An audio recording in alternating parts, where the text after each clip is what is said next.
तो हेलो मेरे यार, आई एम सुप्रीम की अमेजिंग एपिसोड में आप सभी लोगों का स्वागत है। तो जैसा कि हम सभी लोगों ने लास्ट एपिसोड में देखा था कि वे चोगे वाले बंदे लियन को पकड़ने के लिए उसके रूम में गए थे, बट लियन ने उन्हें डराकर वहां से भगा दिया था और वे डर के मारे बाहर की ओर निकल गए थे। फिर इस रूम के अंदर के सीन को देखते हैं जहाँ पर ड्रैगन कह रहा होता है कि तुमने आखिर उस व्यक्ति को क्यों नहीं मारा। अब जबकि वे तुम्हारे ताकत के बारे में, तुम्हारे पावर के बारे में जानते हैं, तो यह अनावश्यक परेशानी नहीं होगी तुम्हारे लिए उन्हें जिंदा रखना। लियन कहता है कि अभी मैंने उनके केवल ऊपर मानसिक दबाव को ही डाला था, माइंड अटैक ही किया था, लेकिन उनके 9वीं रैंक की मार्शल एम्परर लेवल की पावर के साथ उनके साथ मारपीट करना इतना भी आसान नहीं होता। इसके लिए मुझे भी थोड़ा संघर्ष करना पड़ता। इसलिए यहाँ पर उन्हें जीवित रखना अधिक ही मूल्यवान होगा, हमारे लिए फायदा ही साबित होगा। तो यहाँ पर ड्रैगन कहता है कि आखिरकार तुम्हारे कहने का मतलब क्या है? क्या कहीं कहीं तुम उस नॉर्थन स्कॉर्पियन के ट्रेजर को लेकर तो नहीं बात कर रहे हो कि तुम उन्हें जिंदा रखोगे तो वे लोग तुम्हें उस तक ले जाएंगे? लियन कहता है कि किसे परवाह है कि वह ट्रेजर यहाँ पर असली में मौजूद है या फिर नकली में, या तो कुछ हमारे लिए घाटे की बात नहीं है। अगर वे लोग ले जाते हैं तो भी अच्छा है, ना ले जाए तो भी हमारी कोई घाटा नहीं है। यहाँ पर वे मेरे माइंड अटैक को महसूस करने के बाद यहाँ पर इस बात को समझ चुके कि उन्हें हमारे साथ पंगा नहीं लेना है, तो वह यहाँ हमारे साथ झूठ बोलने की कोई भी गुंजाइश नहीं रखेगा। उसके बाद हम देखते हैं लियन वहाँ पर उस कमरे जहाँ पर कमरा टूटा हुआ था, वह दूसरी कमरे की ओर जाता है जहाँ पर मिस्टर सो वही घायल पड़ा हुआ था चट्टानों के बीच में, और लियन उसे जाकर एक पील देते हुए और उस चट्टान को हटाते हुए कहता है कि इस पील को खा लो, यह तुम्हें जल्द ही रिकवर कर देगा। उसके बाद हम देखते हैं सो वहीं पर बैठकर उस पील को खा लेता है और लियन उसके पीठ पर अपनी किवाई एनर्जी से उसे हील करने की कोशिश करते हुए कहता है कि अच्छा हुआ मैंने तुम्हें बचा लिया, तुम यहाँ पर अपने आप को काफी ज्यादा भाग्यशाली समझो। और यहाँ पर सो वही उस पील को खाते हुए अपने मन में कह रहा होता है कि जिन चोटों को मैं यहाँ पर सप्रेस करने की कोशिश कर रहा था ताकि वे बढ़े नहीं, वहाँ पर काफी संघर्ष से उन्हें रोक पा रहा था, उसने यहाँ पर बहुत ही सहजता के साथ रोक दिया ब्लडिंग को, ताकि यहाँ पर और भी ज्यादा जख्मी ना हो। और वह उस पील को खाने के बाद उसकी असर को, इफेक्ट को देखकर कहता है कि ये क्या, ये जो पील मुझे दी है उसने यहाँ पर आखिरकार यह मुझे इतनी तेजी के साथ हील कैसे कर सकती है। लेकिन अब इस पील की औषधि की पावर को देखकर मैं महसूस कर सकता हूँ यह जो पील है यह कम से कम 6 टीयर की पील होगी। आखिरकार इतना बहुमूल्य पील आखिर इस बंदे के पास आया कहाँ? यह मेरी चोटों को वास्तव में सचमुच में बहुत ही तेजी के साथ ठीक कर पा रहा है। और फिर यहाँ सो वही सारी चीज़ों को समझ जाता है और निराश होते हुए कहता है कि मैंने सोचा था कि मैं ही यहाँ पर वैसा व्यक्ति हूँ जिसके ऊपर सील नहीं लगी हुई है और मैं सबसे ज़्यादा ताकतवर हूँ ताकि मैं आप लोगों को प्रोटेक्ट करूँगा, लेकिन अब पता चल रहा है कि मैं यहाँ पर सबसे ज़्यादा कमज़ोर हूँ। यह सुन लियन यहाँ पर कहता है कि निराश होने की कोई आवश्यकता नहीं है, हर किसी के पास अपनी ताकत छिपाने का एक कारण होता है। तो यह सुन सो वही लियन को ग्रीट करते हुए कहता है कि माई लॉर्ड, मेरी जान बचाने के लिए धन्यवाद। लियन यहाँ पर टेबल बना चुका होता है खाना खाने के लिए और कह रहा होता है कि इतना ज़्यादा ऑफिशियल होने की आवश्यकता नहीं है, आओ बैठो मेरे पास तुम्हारे लिए कुछ क्वेश्चन है जिन्हें तुम्हें बताने हैं। और लियन वहाँ पर अपनी चॉपस्टिक को निकाल चुका होता है, खाने खाने के लिए तैयार होता है, कह रहा होता है कि यहाँ आते समय उस मोटे आदमी ने तुमसे नॉर्थन स्कॉर्पियन सेक्ट के ट्रेजर के बारे में बात किया था, तो क्या तुम इसके बारे में कितना जानते हो, मुझे बता सकते हो? यह सुन सो वही कहता है कि लॉर्ड, कहीं आप भी तो उसके पीछे नहीं है ना, आपको कभी भी उस खजाने पर दावा करने की आवश्यकता नहीं है, आप इस चीज़ों को छोड़ दें, इन चीज़ों को करना बेकार होगा क्योंकि यह सभी अफवाहें हैं। मैं आपको बस एक चेतावनी दे सकता हूँ कि ये अफवाहें सिर्फ अफवाहें हैं और इनमें कोई भी सच्चाई किसी भी तरीके से मौजूद नहीं है। तो लियन कहता है कि मुझे बस तुम बताओ कि तुम कितना जानते हो। तो सो वही कहता ओ ऐसी बात है, चूंकि आप बाहर से आए हुए हैं तो किसी और एरिया से आए हुए हैं, तो मैं आपको शुरुआत से सारी कहानी समझाता हूँ। उसके बाद यहाँ पर कहानी शुरू होती है त्यानु स्टोरी गैदरिंग की, और वह बताता है कि उस समय बिग डीपर सेक्ट और स्कॉर्पियन सेक्ट मूल रूप से एक ही थे, जिन्हें नॉर्थन और स्कॉर्पियो सेक्ट के नाम से जाना जाता था। इसे पूरे ईस्ट एरिया में एक मुख्य सेक्ट के समान माना जाता था, सम्मान दिया जाता था, और कहा जाता है कि जो इस सेक्ट के प्रथम सेक्ट लीडर थे वह नॉर्थन और स्कॉर्पियन सेक्ट की स्थापना की थी, और वह न केवल अत्यधिक शक्तिशाली थे बल्कि उनके संपूर्ण पर गोल्डन आयरन क्रिस्टल माउंटेन्स है उसको भी कंट्रोल किया करते थे, तथा उसे अविश्वसनीय रूप से काफी ज्यादा मुनाफा हुआ करता था वहां से। और उनके जब मृत्यु शैया पर आने की स्थिति बनी तो वह काफी चिंतित हो गए कि उनका सेक्ट जो है वह किस तरीके से संभाला जाएगा और आगे बढ़ेगा, और उनके जो अनुयायी है, उनके जो स्टूडेंट और उनके जो सोबिडेंट है वह इतने मजबूत नहीं है कि वे लंबे समय तक सेक्ट के नींव को कामयाब तौर पर यहाँ पर खड़ा रख सके। तो उन्होंने उस समय एक उपाय लगाया और वहाँ पर एक बड़ी मात्रा में अपने सारे ट्रेजर्स को सील कर दिया, ताकि भविष्य में जाकर इन्हीं के सेक्ट के स्टूडेंट जब बड़े हो जाए, ताकतवर हो जाए, तो वह वहाँ पर प्रयास करके उस खजाने को निकाल सके। लेकिन इनके जब प्रथम सेक्ट लीडर मारे गए, उनके निधन के 1000 वर्ष बीत गए, उसके बाद नॉर्थन स्कॉर्पियन सेक्ट के शत्रु जो थे वह आक्रामक तौर पर एक तरह से एकजुट होकर इन पर हमला करने के लिए आए, ताकि वह इस सेक्ट को पूरी तरह से मिटा सके और इनके ट्रेजर्स को अपने पास रख सके। लेकिन ऐसा बताया गया था कि उस हमले में यहाँ पर 100 से अधिक सॉवरेन लेवल के कल्टिवेटर्स शामिल हुए थे, ताकि वे लोग यहाँ पर इस सेक्ट को खत्म कर सके। तो यह सुन लियन कहता है कि क्या यह सब कुछ मजाक नहीं लगता है? यहाँ पर जो अभी जो मेजर 7 फोर्सेस मौजूद है, अगर उन सभी को जोड़ दिया जाए तो भी उनके पास 100 सोवरेन लेवल के कल्टीवेटर्स मौजूद नहीं होंगे, तो वह लोग इतनी बड़ी मात्रा में कल्टीवेटर्स को लेकर आने में सक्षम कैसे हुए? तभी हम देखते हैं यहाँ पर ओल्ड दीवान भी शामिल हो जाता है इस स्टोरी गैदरिंग में, और वह कह रहा होता है कि हाँ, यह कोई आश्चर्य की बात नहीं है, मुझे इस घटना के बारे में याद है, मैंने इसके बारे में पढ़ा था। उस समय जो नॉर्थर्न स्कॉर्पियन सेक्ट था वह पूरी तरह से पतन ही हो गया था, लेकिन फिर भी आज की यहाँ पर जो 7 ग्रेट पावर्स मौजूद है, यह उनमें से काफ़ी टक्कर के बराबर अभी तक मौजूद है और खड़ा है। तो यहाँ पर लियन उससे कह रहा होता, तुम्हें किसी ने कहा कि यहाँ पर आकर खाना शुरुआत करो, और यहाँ पे सोवी कंफ्यूज होते हुए कह रहा होता, आखिरकार आप किनसे बात कर रहे हैं। तो फिर यहाँ पर ओल्डीवान अपनी बातों को कंटिन्यू करते हुए कह रहा होता है कि लेकिन उनके जो शत्रु थे उन्हें अंततः पता चला कि वे लोग यहाँ पर जिसे भिड़ने आए हैं वह कोई कमजोर पार्टी नहीं है, और वे लोग बुरी तरह से असफल हुए, और वे लोग अन्य किसी तरह से छोटे छोटे ग्रुप्स में बट गए उस हमले के बाद, और क्रिम्सन स्केटरिंग सिटी के जियांग फैमिली के पास शरण लेने को विवश हो गए और इधर उधर जाकर छिप गए और शामिल हो गए। तो यहाँ पर यह सुन लियन कहता है कि क्या जियांग फैमिली अपनी ताकत से वे तो अब इस समय ऐसी स्थिति में पहुंच चुके हैं कि वे बिग डीपर सेक्ट और स्कॉर्पियन सेक्ट दोनों को आसानी से मिटा सकते हैं, तो फिर उन्होंने यहाँ पर अभी तक हमला कर उन्हें जीवित क्यों रखा है। और सोवी अभी भी कंफ्यूज हो रहा था आखिरकार यह बात किससे कर रहा है, क्योंकि उसे दिखाई नहीं दे रहा था ओल्डीवान कहता है कि इस बारे में मैं श्योर तो नहीं हूँ कि उन्होंने यहाँ पर इन लोगों को अभी तक जिंदा क्यों छोड़ा है, लेकिन जो कॉन्टिनेंट है हमारा वह बहुत ही विभिन्न शक्तियों से भरा हुआ है और इनके अजीबोगरीब इतिहास दर्ज है। वे इनके पास पहले से बड़े बड़े मसले हैं, तो वे जाहिर तौर पर इन चीज़ों को हो सकता है कि भूल गए हो और इनसे शत्रुता वापस दुश्मनी लेने के लिए दिलचस्प ना रखते हो। शायद इतने समय के बाद वर्तमान में जो जियांग फैमिली है वह उन पर पूरी तरह से दुश्मनी को खत्म कर चुके हैं अपने मन ही मन। और फिर वहाँ पर ओल्डीवान चॉपस्टिक को पकड़ते हुए कह रहा होता है, और जब तुम यहाँ पर बात कर रहे हो तो तुम्हें याद होना चाहिए कि क्रिम्सन क्रेन सिटी एक उभरता हुआ सितारा तुम थे। 3 प्रमुख फैमिलियों में से एक रुवान फैमिली दिन ब दिन पतन होती गई, उनके पीछे का कारण तुम ही थे। क्रिम्सन क्रिसेंट सिटी पर अब निंग और जियांग फैमिली का प्रभुत्व परचम लहरा रहा है। और यहाँ पर राइटर बता रहा होता है कि यह सही है, उस समय इसने ही रुवान फैमिली के अधिकांश एक्सपर्ट्स को खत्म कर दिया था।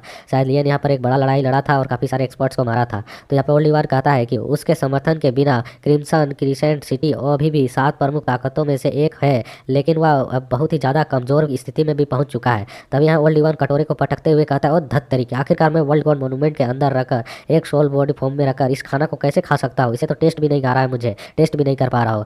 तभी लियन यहाँ पर कहता है, सो वही से तुम आगे बताओ, सो वही तुम अपनी कहानी को कंटिन्यू करो कि 100 के आसपास यहाँ पर मार्शल सोवरेन आए थे अटैक करने के लिए, उसके बाद आखिरकार क्या हुआ।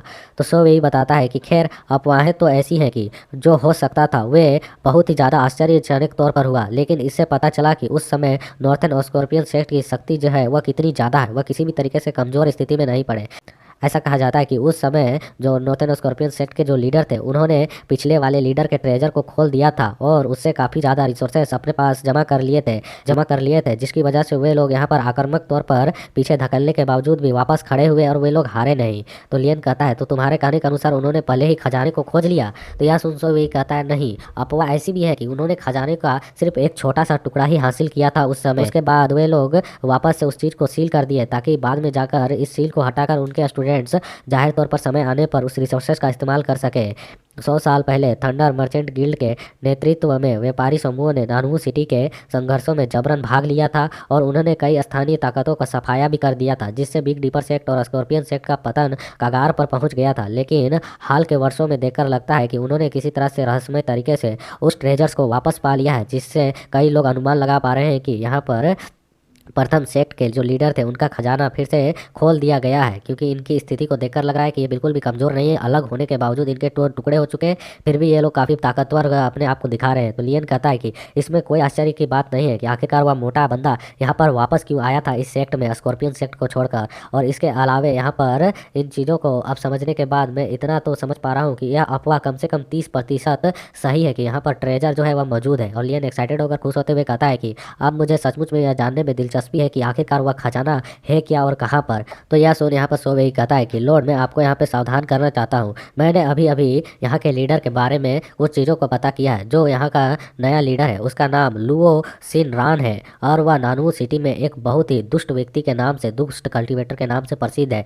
लेकिन मुझे पता नहीं कि उसने आखिरकार इतनी अधिक मात्रा में सोविनेट्स को बहुत ही तेज़ी से कहाँ से इकट्ठा किया, अपनी ताकत को बढ़ाया। और वह यहाँ पर ऐसा व्यक्ति है जो बहुत ही ज़्यादा गहरी दुश्मनी को रखता है। यदि कोई उसे ठेस पहुँचाता है तो वह पूरी तरह से उसे खत्म करने की कोशिश करता है। यह सुन लियन कहता है कि चेतावनी देने के लिए धन्यवाद, लेकिन आपको अभी स्वयं को ठीक रखने में अधिक सतर्कता ध्यान रखनी चाहिए। ब्रदर सोवेई, तुम्हें खुद को अभी सुरक्षित रखना होगा। तो सोवेई यहाँ पर उदास होते हुए कहता है कि मैं कल ही इस सेक्ट के टूर्नामेंट को देखने के बाद छोड़कर सीधा चला जाऊँगा अपने घर घर की ओर और फिर यहाँ से फिर किसी एक छोटे मोटे शेख को ढूंढूंगा और वहाँ पर एक एल्डर या फिर एक गार्ड की पोजीशन को प्राप्त करके वहाँ पर शांति से अपने जीवन को बिताऊंगा। इसके अलावा मैं और कुछ नहीं कर सकता हूँ।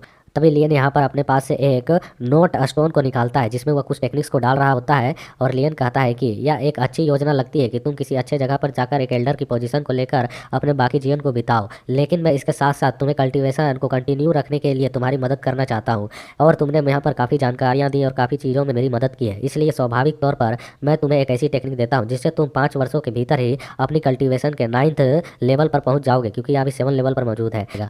यह सुनह सो वही कहता है कि क्या मैं अपने 5 साल के भीतर 9 स्टार तक ब्रेक थ्रू कर पाऊंगा? यह कैसा सपना है? केवल या तो मुझे सपना ही लग रहा है, लेकिन फिर भी मैं इस स्टोन को एक बार चेक करना चाहता हूँ। और तब तक यहाँ से लियन जा चुका होता है। जैसे ही सोवे यहाँ पर उस स्टोन को चेक करता है और उसके अंदर के कल्टीवेशन को पढ़ता है और देखता है तो इसके पसीने छूट जाते हैं और इसके बाद में बात चल रहे थे कि 5 साल के अंदर मैं इस दायरे में प्रवेश कर सकता हूँ इन खतरनाक टेक्निक्स और एक्सपर्ट्स मूल्यवान चीज़ों के साथ। और यहाँ पर साथ में वहाँ पर उन मंत्रों का भी कुछ असर पड़ रहा होता है और यहाँ पर कुछ शब्द कहे जा रहे होते हैं कि आप हमेशा से ही मजबूत हैं, फैशन और परंपरा का मिलन संस्कृति के सार का आनंद लेते हैं और इन सभी चीज़ों को ध्यान से कल्टीवेट करने के बाद आप एक नवी भविष्य की ओर आगे बढ़ते हैं। स्वाभाविक तौर पर हर कोई कल्टीवेशन करता है ताकि अपनी कल्टीवेशन को बढ़ा सके और जो कल्टीवेशन है वह रेशम की तरह चिकनी होती है, जिसे जितना रिफाइन किया जाए वह उतनी मजबूत होती चली जाती है। और इन सभी चीज़ों को सुनने के बाद सोवी कहता है चिल्लाकर, क्या मैं यंग हीरो आपका नाम पूछ सकता हूँ? आखिरकार आपका नाम क्या है? लेकिन तब तक वहाँ से लियन जा चुका होता है और यह यहाँ पर उस कमरे में अकेले ही रह जाता है। और फिर हमारा सीन शिफ्ट होता है, हम लियन को देखते हैं जो कि एक फॉरेस्ट की ओर जा रहा होता है और लियन कहता है कि अच्छा हुआ कि मैंने उस मोटे आदमी के पीछे पहले से ही एक ट्रैकिंग सिंबल को लगा दिया था। ऐसा लगता है कि वे भागते समय अलग अलग हो गए थे लेकिन वे फिर से एक साथ जुड़ गए हैं। लियन उन्हें देख रहा होता है, कहता है कि आखिरकार मैंने उन्हें खोज लिया। तभी यहाँ पर लियन अपने पास से उसी तरह की टेक्निक को इस्तेमाल करता है और अपने बॉडी के अंदर से एक स्टार लाइट सोल बॉडी को क्रिएट करता है और उसे क्रिएट कर अलग करते हुए देख ओल्ड इवान हैरान होते हुए कहता है कि ये क्या, ये तो स्टार लाइट सोल बॉडी है, तुमने इसे इतनी अच्छी तरीके से मास्टर कर लिया है और तुमने यहाँ पर एक सेकेंड लेवल की स्टार लाइट सोल बॉडी को रिफाइन करके यहाँ पर अलग किया है। आखिरकार तुम इसे इतने जल्दी तरीके से करने में कैसे संभव हो पा रहे हो? तो यहाँ पर लियन की सोल बॉडी यहाँ पर पोज मारते हुए कर रही होती है कि आखिरकार दुनिया की सभी अल्केमिस्टों में से मैं सबसे अच्छा और अल्केमिस्ट हूँ जो कि सबसे अलग तरीके के पाथ को अपनाता हूँ। मैं यहाँ पर 9वीं रैंक तक के सोल बॉडी को रिफाइन करने की पावर रखता हूँ। आपकी star light soul cultivation technique का जो दायरा है, जो लंबा समय है, उसे मैं जल्द ही पार कर लूँगा। और इसके इन अजीबोगरीब बातों को सुनकर लियन भी शर्मिंदा होते हुए कह रहा होता है कि मेरी जो रैंक है वह केवल अभी 6 टियर की अल्केमिस्ट की है, जिसकी हद की ताकत का उपयोग करने के बाद ही मैं इस दूसरे लेवल के सोल बॉडी को रिफाइन कर पाया हूँ। इसका आपके साथ तुलना करना इतना भी आसान नहीं है। तभी फिर यहाँ पर लियन अपने सोल बॉडी को देखकर कह रहा होता है कि यह जो सोल स्टार लाइट बॉडी है यह पूरी तरह से यहाँ पर रिफाइन तो हो चुकी है, लेकिन इसमें अभी भी कई प्रकार की उतार चढ़ाव दिख रही है मुझे। और यहाँ पर तो ओल्ड इवान से तो कुछ बोला नहीं जा रहा होता है इस तरह के टैलेंट को देखने के बाद। तो यहाँ पर सोल बॉडी कहती है कि और मैं चाहूँ यहाँ पर तो अपने पास से इस स्टार लाइट के इफेक्ट को भी बंद कर सकता हूँ। और वह चुटकी बताकर वहाँ पे चारों तरफ के स्टार को गायब कर देता है और वह सोल बॉडी वहाँ से उड़कर चली जाती है क्योंकि लियन ने उसे यहाँ टास्क दिया होता है। तो फिर यहाँ पर ओल्ड इवान कहता है कि यदि आपका वह सोल बॉडी यहाँ पर नष्ट हो जाता है तो आपका सोल है उस पर भी काफ़ी बड़ा झटका और घात लगेगा, चोट लगेगा, जिससे आप कमज़ोर हो जाएंगे। और आपकी जो सोल बॉडी है वह जितनी हायर लेवल की होती है वह उतनी ही अधिक चोट पहुँचाती है उसके नष्ट होने के बाद। तो एलियन कहता है ठीक है, ऐसा लगता है कि अब मैं इस सोल बॉडी को केवल अपने वर्ल्ड वन मोन्यूमेंट के अंदर ही इस्तेमाल कर सकता और वहीं पर रख सकता हूँ, वही सुरक्षित होगा। तो फिर एलियन कहता है कि इस पर एक नज़र डाले, यह चीज़ कैसी लग रही है आपको? यह सुन ओल्ड इवान पीछे की ओर पलटकर देखता है और काफ़ी ज़्यादा चौंकते हुए कहता है आखिरकार यह किस तरीके का मजाक है? यह तो तुम्हारी स्वॉर्ड स्पिरिट नहीं है, आखिरकार तुम इसका इस तरीके से इस्तेमाल कैसे कर सकते हो? और उसने यहाँ पर ड्रैगन के भी एक स्टार लाइट बॉडी बना दी होती है। यह देख ओल्ड इवान कहता है कि यह पहले से ही एक सोल स्पिरिट है और तुम सोल स्पिरिट की भी एक सोल स्टार बॉडी बना रहे हो, आखिरकार तुम इसे कंडेंस कैसे कर पा रहे हो? किस टेक्निक का इस्तेमाल कर रहे हो? तो यहाँ पर लियन दोनों बॉडी की ओर देख रहा होता है और दोनों एक साथ कह रहे होते हैं ड्रैगन छोकरे, आखिरकार तुम यहाँ पर किस तरीके के अजीबोगरीब टेक्निक्स का उपयोग कर रहे हो? ये हमारे साथ एक्सपेरिमेंट करने की हिम्मत कैसे हो रही है तुम्हारी? हम तुम्हें यहीं खा जाएंगे। तो यहाँ पर लियन कहता है कि इसका जो रैंक है वह मेरी इस सोल बॉडी की रैंक से भी कई गुना अधिक है, यह 3री लेवल पर मौजूद है, काफ़ी स्ट्रॉन्ग रैंक की सोल बॉडी है। तो फिर यहाँ पर लियन को आइडिया आता है और वो युवान को कहता है कि यदि यहाँ पर हम एक सोल बॉडी को भी स्टार लाइट सोल बॉडी में कन्वर्ट कर सकते हैं तो इसका अर्थ यह नहीं है कि हम एक और स्पिरिट से और भी ज़्यादा सोल बॉडीज़ को रिफाइन कर पाएंगे। इस तरीके से तो यह एक तरह का लूप बन जाएगा जिससे हम बड़ी सेना खड़ी कर पाएंगे। तो फिर यहाँ पर ओल्ड इवान कहता है कि वह एक डिमोनिक ड्रैगन है, कौन जानता है कि इसी वजह से उसके साथ यह सब कुछ करना संभव हो। लेकिन वैसे मैं बता दूं, यहाँ पर मैं खुद की स्टारलाइट सोल बॉडी को यहाँ पर एक इसी लेवल के मतलब कि 8 लेवल की स्टारलाइट सोल बॉडी को कंडेंस करने में ही काफी ज्यादा मेहनत मुकस्सद कर रहा हूँ, और तुम यहाँ पर इस तरीके की बातें कर रहे हो कि तुम एक बड़ी सेना खड़ा कर दो। बिल्कुल भी इसका प्रयास करना मेरे लिए संभव नहीं है। तो फिर यहाँ पर लियन उन दोनों सोल को एक साथ मिक्स करते हुए कहता है तो फिर ठीक है, इस काम को हम बाद में देखेंगे और बाद में ऐसे एक्सपेरिमेंट्स को करेंगे। और यहाँ पर उसने उन दोनों सोल बॉडी को फिर जोड़कर वापस से ड्रैगन के एक ही बॉडी में कन्वर्ट कर दिया होता है। और यहाँ ड्रैगन डर के मारे पेड़ के पीछे छुप जाता है तेजी के साथ जाकर, और कहता है कि मैं तुम्हारा कोई एक्सपेरिमेंट टूल नहीं हूँ जो कि तुम मेरे साथ इस तरीके से खतरनाक बर्ताव कर रहे हो। पहले ही मैं बता दूं, अगर तुम इस तरीके के प्रयोग मुझ पर करते रहो तो मैं यहाँ पर पूरी तरह से हिम्मत करके तुम्हारे साथ मौत तक लड़ने की कोशिश करूंगा अगर तुमने ऐसा किया तो। और यहाँ पर ओल्ड इवान भी डरते हुए कह रहा होता है कि वास्तव में तुम यहाँ पर एक अनियंत्रित अल्केमिस्ट हो। इस दुनिया में तुम यहाँ पर अल्केमिस्ट के पाथ को उलट पलट कर रख देने वाले हो। आखिरकार तुम पर यहाँ पर कोई तो लगाम लगाने वाला होना चाहिए। तुम्हें मैं पहले से चेतावनी दे रहा हूँ, अपनी यहाँ पर जो तुम्हारी सोल बॉडी तुमने यहाँ पर रिफाइन की है अभी, वह 100 मील के दूर जाने के बाद तुम्हारा कनेक्शन उसके साथ टूट जाएगा और वह बिल्कुल मेरी तरह स्वतंत्र हो जाएगी। यदि तुम उसे यहाँ पर 100 मील से दूर भेजते हो तो तुम उसे हमेशा के लिए खो दोगे, अगर तुम उसे ठीक से नहीं खोज पाए और उसे कंट्रोल नहीं कर पाए तो यह सुन लियन कहता ओह क्या 100 मील, लेकिन यह तो बिग डीपर सेक्ट के एरिया के लिए काफ़ी है, तो इसमें कोई चिंता की बात नहीं है। लेकिन आपके बारे में क्या, आपकी सोल बॉडी तो 8वीं रैंक पर मौजूद है, तो क्या आप आखिरकार कितने किलोमीटर तक, कितने दायरे तक अपनी मेन बॉडी के साथ जुड़े रह सकते हैं। तो यह सुन यहाँ पर ओल्ड इवन उसे कहता है क्या तुम्हें डर लग रहा है कि कहीं मैं अपनी रियल बॉडी के साथ कनेक्ट ना हो जाऊँ, अपने मतलब कि माइंड को कनेक्ट ना कर लूँ। तो यह सुन यहाँ लियन के पसीने छूट रहे होते हैं। वह कहता है कि ईमानदारी से कहूँ तो मैं थोड़ा सा डरा हुआ हूँ, लेकिन इसका मतलब यह नहीं है कि मैं आपको होली क्षेत्र के आसपास बिल्कुल भी ना जाने दूँ। जब तक कि आप होली क्षेत्र के स्थान पर नहीं प्रवेश करते हैं तब तक मेरे ख्याल से आप उससे अपनी रियल बॉडी से कनेक्शन को प्राप्त नहीं कर पाएंगे। और वर्ल्ड गॉड मोन्यूमेंट तो पहले से ही एक अलग दुनिया बन जाती है, जिसकी वजह से शायद आप वहां पर रहकर अपनी रियल बॉडी से कनेक्शन को खोकर ही रहेंगे। इसलिए मुझे बताएं कि आप कितने किलोमीटर तक अपने रियल बॉडी को कनेक्ट कर पाएंगे, इसलिए मुझे कृपया इसकी जानकारी दें। तो यहाँ पर ओल्ड इवन घंटी बजाते हुए कह रहा होता है कि मैं नहीं सुन रहा, मैं नहीं सुन रहा, मैं कुछ भी नहीं जानता हूँ, मैं तो यहाँ पर शांति से अपने काम को कर रहा हूँ, मैं यहाँ जवाब नहीं दूंगा। तो उसके बाद फिर हम लियन के सोल बॉडी को देखते जो तेजी से इन दोनों बंदों के पीछा कर रहा होता है। यहाँ मोटा भागते हुए कह रहा होता है कि मुझे उम्मीद नहीं थी कि मेरी ताकत यहाँ पर इतनी ज़्यादा सभी लोगों के सामने आ जाएगी और इस तरीके से उजागर हो जाएगी। हमारी योजना लगभग यहाँ बेकार होने वाली थी। क्या आपको लगता है कि हमारे खिलाफ गुप्त रूप से वे दोनों बंदे यहाँ पर योजना बना रहे होंगे? मुझे तो यहाँ पर उस यंग बच्चे से ज़्यादा उस बकरी जैसे बाल रखने वाले आदमी पर डाउट होता है कि उसी ने यहाँ पर हम लोगों को इस तरीके की स्थिति में फंसाने की कोशिश की होगी, क्योंकि इन्हें लग रहा होता है कि उसी ने यहाँ पर इन लोगों को टेलीपोर्ट कर उनसे पहले भिड़वाया होगा। तो यहाँ पर वह लड़की कहती है कि मुझे तो लगता है वे दोनों भी बिल्कुल सरल नहीं है। वह जो थंडर क्लाउड बीस्ट था वह निश्चित तौर पर उस यंग बच्चे का होगा, क्योंकि वह थंडर बीस्ट इतना स्ट्रॉन्ग था और वह 9 रैंक पर मौजूद था। इसके अलावा यह भी हो सकता है कि वह यहाँ पर बीस्ट को कंट्रोल करने वाला बीस्ट मास्टर होगा, और वह बकरी जैसी दाढ़ी रखने वाला बंदा जरूर ही उसी ने हम ही लोग को टेलीपोर्ट किया होगा, और वही कोई हायर लेवल का अल्केमिस्ट होगा, क्योंकि उसी के पास इतनी शक्तियाँ मौजूद हो सकती है। और वे लोग भागते जा रहे होते हैं और वो लड़की अभी भी कह रही होती है कि जो भी ऐसा करने में सक्षम है वह कम से कम 7वें दर्जे का अल्केमिस्ट तो जरूर होगा। मोटा कहता है कि क्या 7वें रैंक का, लेकिन इससे तो यह जाहिर तौर पर बात है, अगर उन्हें कभी पता चले कि बिग डीपर सेक्ट वालों को यहाँ 7वीं रैंक का अल्केमिस्ट मौजूद है तो वह तो उसे बहुत ही अतिथि के तौर पर और सम्मान के तौर पर उसका स्वागत करेंगे। तो यहाँ पर वह लड़की कहती है कि कौन जानता है कि वह अपनी यहाँ पर किस मंशा को लेकर आया है और यहाँ पर घुसपैठ किया है, ये उसकी भी अपनी कोई योजना होगी, इसलिए वह यहाँ पर अपनी असली ताकत को यहाँ पर इन लोगों के सामने उजागर नहीं कर रहा होगा।